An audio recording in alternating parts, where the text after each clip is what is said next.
want to actually looking at, because we're looking at how the environmental pollution affect women in the urban and rural areas separately. My question would be, after knowing all of this, so how do we take part in environmental decision? Because as you said, when we are starting, as women, it is a two-way thing. We are the ones who are mostly involved in environment. So I'm just wondering, looking at this, the woman who's in Muranga, in Nyeri, in the rural setup, and also in the urban area, how do they take part in environmental decision-making processes? I think that there are several levels in which we can participate in decision making. We can start with the most basic at household level.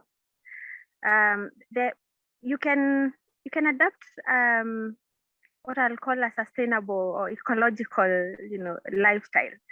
How do you, for instance, use water?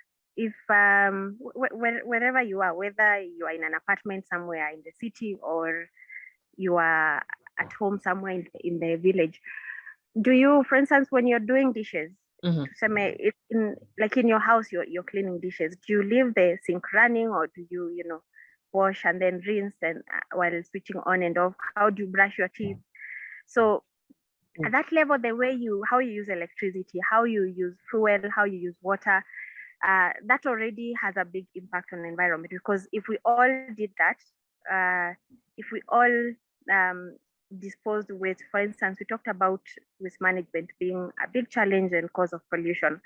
If you didn't throw rubbish anyhow in the street or around your homestead, then that already has an impact on the environment. In our communities, in whatever context you are in, if you are in an estate or you are in a village somewhere, in our faith communities, we have groups. If you are in a women's group, for instance, or you're in a youth group or a community group, how do you relate to the environment, and what message do you share with those around you? Because sometimes people do not know what to do. They pollute because they're not even aware of the impact that their action has. So in all these forums where you have a voice or you are represented, be the change and then influence it around you. If in the work context in the office, you can influence policies. If you are in charge of an office somewhere or just an employee, you can think of, for instance, plastic. If you have water dispensers or you have meetings and you always give people water in plastic bottles, you can be the one that suggests the idea of let's have dispensers and branded, bottles for employees so that we reduce waste pollution. Many people are in leadership, in government, in the church, in other faith communities, champion for policies that take care of the environment or the issues that you notice. Be the one that raises the voice.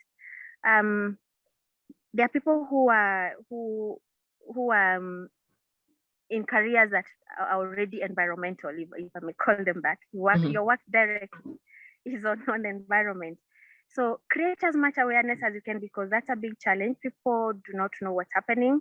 They face the consequences of degradation and problems like climate change, but they're not even aware. So raise awareness, advocate for good policies, create good policies if you're in a place to do that. Then think about the leadership that we have. We're in an election year now. In a few months' time, we'll be choosing leaders. What kind of people are we choosing? Are they people who, whether it's at local level, think about the MCA or it's the president, these are the people who make decisions. The president and other presidents around the world make policies that impact us on matters like climate change, on resource management at all levels. At local level, like from the MCA, think about waste management, which we mentioned being a big challenge. So that one again impacts everyone has a role to play. So there are many levels at which we can participate in decision making.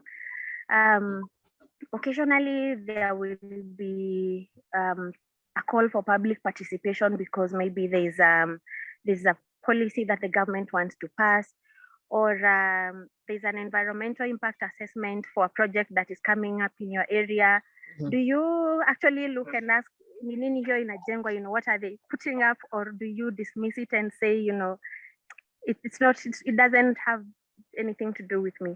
So these are just various levels at which we can participate in decision making, depending on where you find yourself. When I listen to you, what I'm realizing is there's a lot of environmental education that needs to be done. And especially when it comes to women, because just the way you're talking, I'm like, the woman has a lot of, she has to be at the table because she understands basically what happens. Because in the rural setting, they're the first people to interact with the natural resources. Even at the urban setting, it's only that now the categories of women differ. But now looking at that is, what is the role of women in environmental education? Because there is no way, if the woman doesn't know, because the way you said, at times they don't know that they're polluting the environment. So, and how will they take part in that decision-making process? Okay. If, yes, go on. Okay. Yeah, so luckily, currently the education system, at least in our country and I believe in other places, has incorporated environmental education. So children from when they are young are already learning what they can do, even at most basic level, this is what you should do. I think when we were young, we used to believe in issues like tree planting, but we didn't think about all the everyday activities that we do having an impact on the environment. So I think that's already very good progress. For those of us who are already old and now raising families and being, women in different contexts, I think that at household level, you're a big decision maker, you're a policy maker, and you can start it there. Train your children. If you eat a sweet, don't throw the paper away. Where you when you fetch water, don't misuse water. Switch off electricity. It's during the day we can use the sun and so on. Yes. Take up alternative natural sources of energy. Use solar. We have very strong sun that we sometimes see as a problem, and it's a natural and free source of energy. Yes. So women have I got lost for a moment. It's okay. So we have a big role in teaching children at even from the most basic level. In our communities, women have many groups, and in the church there are groups, and we can use these forums as well to influence or to teach people and encourage people to choose leadership and ask questions on what are you doing, or we have this challenge, what are you going to do about it? How can you, address this at parliament level, or at county level and so on, and even sub-county, because the way you're saying women gathering together is the chamas. Yes. And I don't know how for the international audience, how do you define even chamas? I'm trying to, it's a group of women that meet together many a times to talk about their future plans, also contribute money that goes maybe to one woman to do something, and then she pays back with interest. I hope that is making sense. But now, whenever they sit together, I think they, sorry, a good example of that. Table banking is a good example of an activity that women do when they come together. Oh, I think you'll have to define that in a way that the audience would understand. No, I was trying to get a term for when you said, they contribute something and pull it together and do a project for one of them.